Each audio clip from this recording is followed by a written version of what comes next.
You ready? It's the Roundtable with me, Robert Bannon.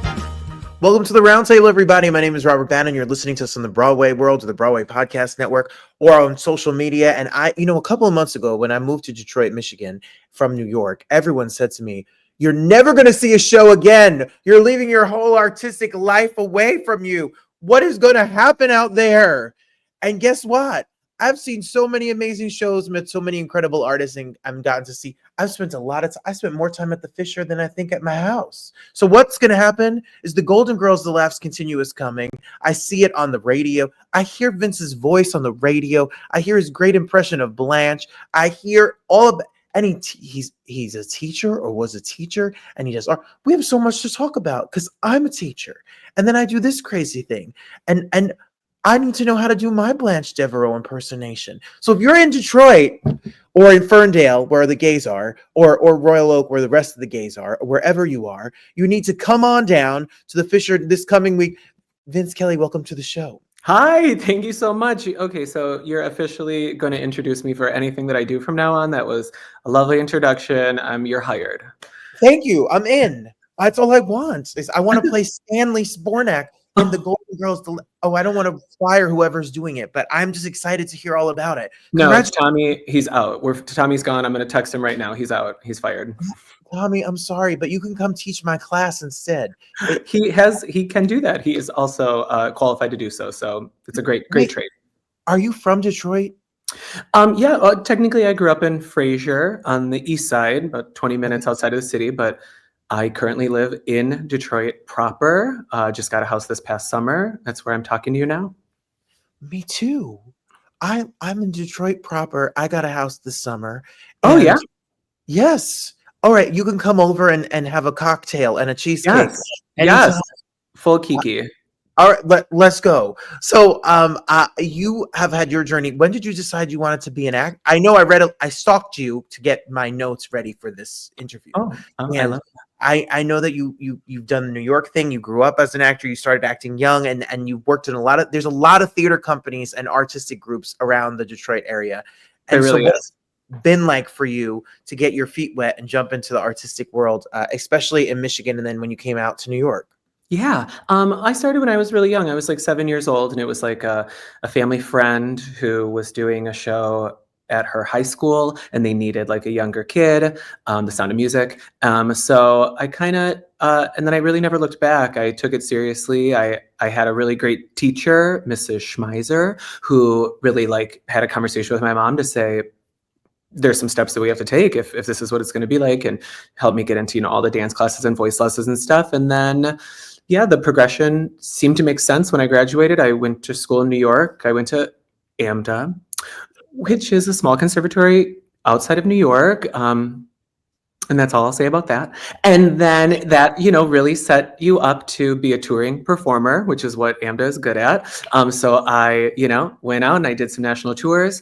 And then I was done and I wanted to come back to Detroit. And I think I also had that same thing to say, like, oh my God, what am I getting back into? How am I going to be fulfilled artistically? And, I found a little group called the Ringwald Theater. I don't know if you've heard of them yet. Since you've been here, they are out of Ferndale. And really, I think that's where I probably learned more in the time there than I did at AMDA or any other training that I've ever had.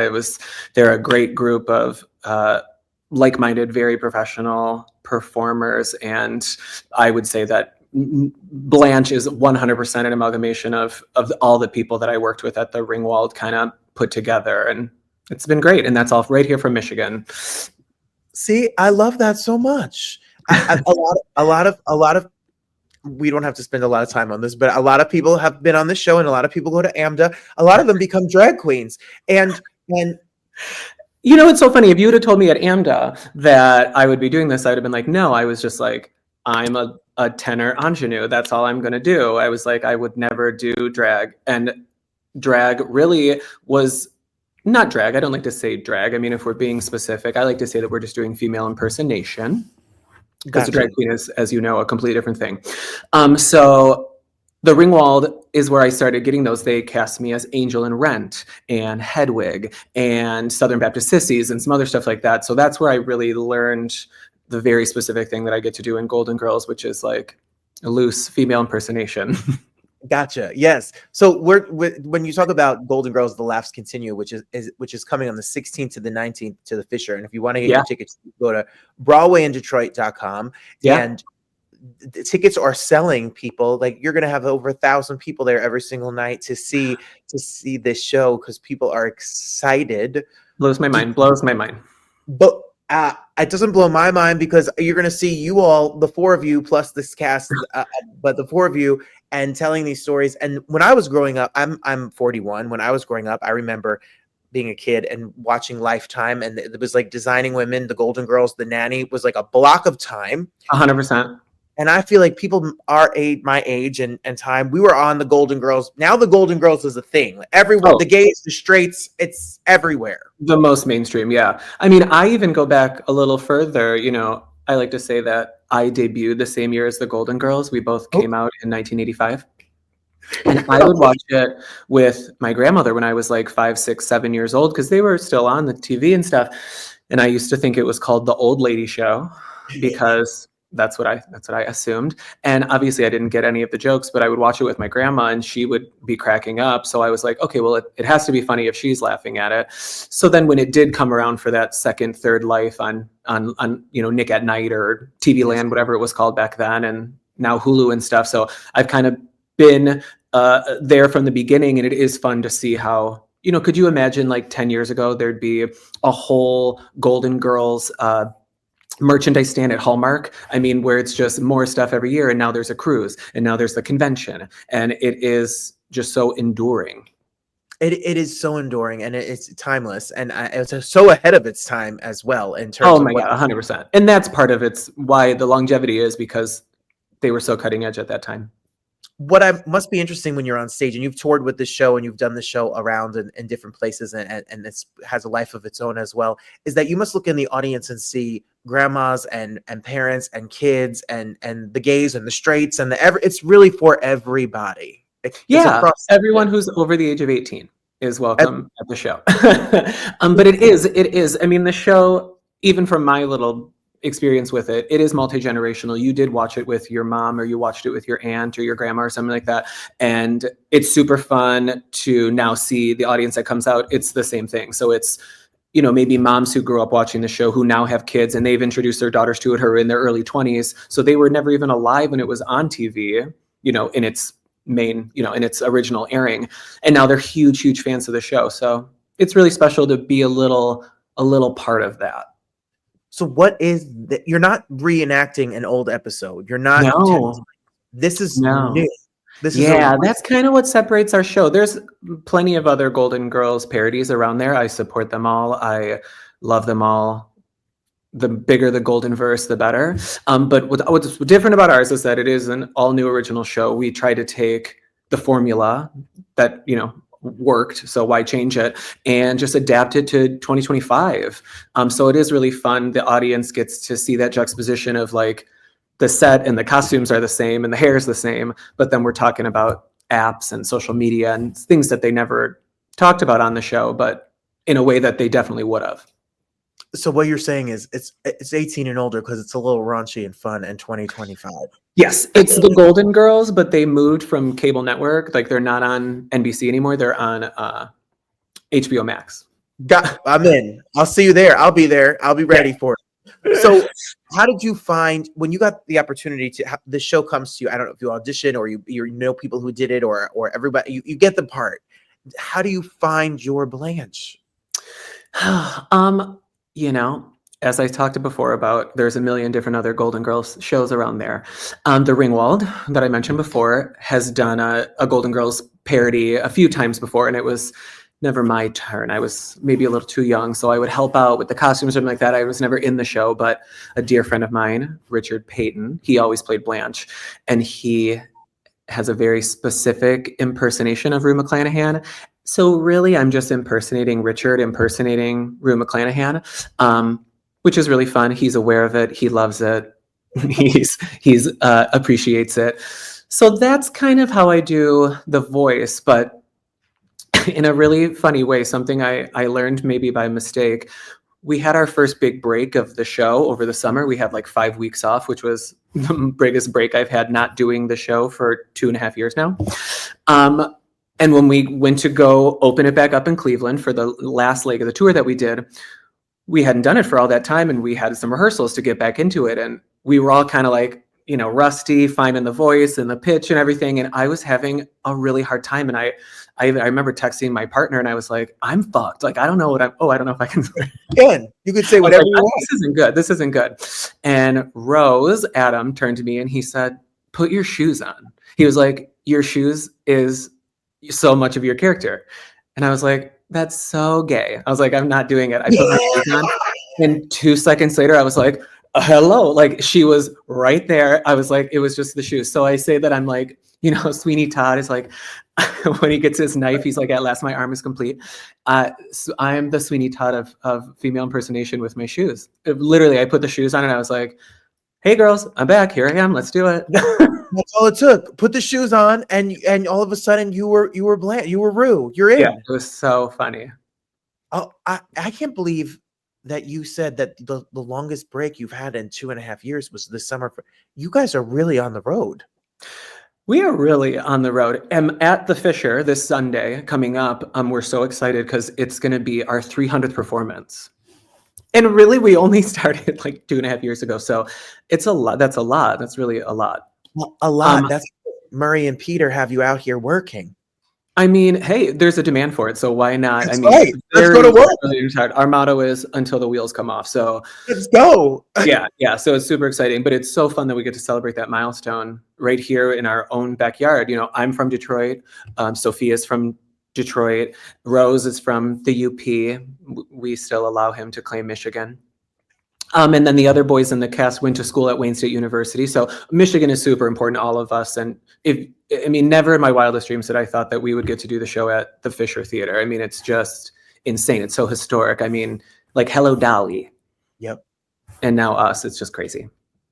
Hello, Dolly. And now you. And you will be on the show. With a whole lot in between, of course. But no, but that's it's there. The laughs continue. And you can go to BroadwayInDetroit.com and you can get your tickets. I love the queer community of Detroit. It's funny. I'm right now in Florida doing a show this weekend, and everyone that I've done the show. Yeah, where are you in Florida? I am in Hollywood, Florida, at the Hard Rock Guitar Host. And we're doing my big gay Italian wedding, which I've done for like 10 or 12 years or something. I'm familiar. Yeah, I haven't seen it, but it's been on our radar. I feel like I read the script a few years back, something that we were looking at. Well, Vince, I play Mario the best man, and I've been doing it for 10 years in New York, and now we do it all over the country. That's so fun. And everyone that's in this cast, because they're all from New York and New Jersey, are like, oh, what is Detroit like? And are there gays there? And is it scary? And are you? And I said, there are many gays in Detroit area. Yeah. And it's not all scary. It's not all. So when my partner and I were in New York this Christmas, we had to drive through the Bronx, and he was like, "Oh my God, look at the trenches of this city." And I was like, "Oh, that's what everyone here thinks Detroit looks like." Yeah, no, really, truly. When I first moved when I was going to school at AMDA, I had just moved, and 8 Mile had just been out, like the Eminem movie. So everyone's, and of course I lived 20 minutes outside of Detroit, but when you're in Detroit long enough, you know that 40 miles radius is Detroit. That's what you tell people outside of Michigan.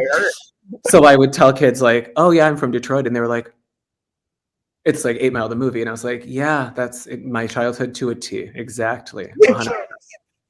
Well, I say to my Darius all the time. Firstly, when people at home ask me about 8 Mile, because that's what they reference usually is, the first time I was there, I was performing. I met Darius at Motor City Pride. He is the entertainment coordinator, and I met him. I booked me to sing, and that's how this whole saga began. And I went to lunch in Ferndale, and I passed 8 Mile, and I took a picture and sent it home. And my brother was like, "Please be careful," and I'm like. It's an Applebee's, like the Myers on 8 Mile. The Meijer. Literally, I might have to run to that Meijer right now and pick up some food for my dog. So there you go. That's Yeah. it, Vince. Vince, I'm gonna run into you at the Meyer as well because I live a mile away. So Yeah, when that's really, yeah. so I'm excited. I will be there. We'll be in the house. We're bringing the whole family to come see a Yes. show. So I excited. can't wait to kiki it up and laugh with everybody that's going to be a part of the Golden Girls family. And then how can we follow you and see what you're up to? Because we got to see you in more things. And I know you're always on the road, but I'm sure you'll have other Vince performances of other characters and other plays and other musicals and all the things that will be coming down the pike. Yeah, yeah. I mean, I'm just at Vince Kelley on Instagram. You can check me out there, but definitely check out at Golden Girls Tour. We're very proud of our social media. We have so much fun on TikTok and Instagram. We try to be as dumb as possible. We love to bring the Golden Girls into modern situations. So like if there's a popular TikTok trend, like we will immediately start filming it, and it's pretty fun. We have a good time with it. Okay, so we're gonna have to go to at Golden Girls. Continue. You said it's Golden Girls Tour. Continue. Golden Girls Tour. Yeah, Golden Girls Tour. You can find us on social media. We are dumb. We're dumb on there. Well, the links will be below us. So if you're watching us right now, make sure you follow all the links, and then make sure you come out and say hey at the Fisher and see Vincent and the girls Yes. up there as well. Thank you so much. It was so nice to meet you. And when I love the Detroit saga of my life and all of our lives continues. That to meet more artists and more people out here killing it in right on 8 Mile, right outside, right outside the trailer park, right outside Eminem's. With a Cody dog. Do you think he'll come and see the show? Do you think Eminem will come and see the show? We have a joke about him in the show. Well, I'm not trying to be mean to Eminem, Vince, but when somebody talks so badly about the gay community and then sings with Elton John back in the day, I'm sure he has watched a lot of Golden Girls in his day. Mm-hmm. He's got some demons, and I will be happy to help him out with them if he wants. There you go. Yeah. Thank you so much for being here. Break legs, and we'll see you all next. We'll see you all. Thank you, and you as well. You as well. Good luck. Appreciate you. Thank you.